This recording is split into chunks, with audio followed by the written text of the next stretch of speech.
These years, kahit hindi tayo nagkikita, you're always in my prayers. Alam ko lahat ng mga pinagdadaanan nyo. Kasi naman, bongga naman kayo. Nung hindi kayo nag-aaway pa, natutulog na kayo. Minsan magkatagal, diba? Pag nagpapahinga kayo. Alam mo, June, ang na-realize ko, sobrang laki ng naging bahagi nung nangyari yun sa buhay ko. Yung nangyari sa amin ni Tita Annabel. Hindi magiging ganun kasakit yun kung hindi ganun yung naging love at friendship namin sa isa't isa.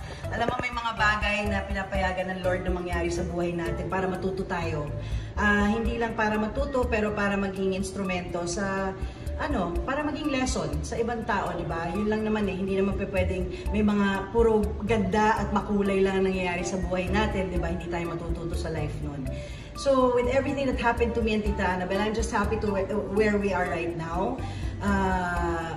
Siguro kinailangan namin pagdaanan doon. Yun lahat, no? And ako pinapasalamatan, I say it in all my interviews, June, lahat ng pinagdaanan ko namin ni Tita Annabel noong time na yun. So, sobrang dark, 1 year, 8 months yun. Away, galit, puro hate, puro masasakit na salita, nabitawan sa isa't isa. Yun yung sinasabi ko na may mga bagay talaga na pinapayagan mangyari para matuto tayo. At malaki natutunan ko dito. And I think God pa rin sa nangyaring yung event na yun sa buhay ko kasi ang laki-laki na natutunan ko talaga. At dahil doon, napalapit talaga ako kay Lord. Kaya alam ko ginamit si Tita Annabel bilang instrumento.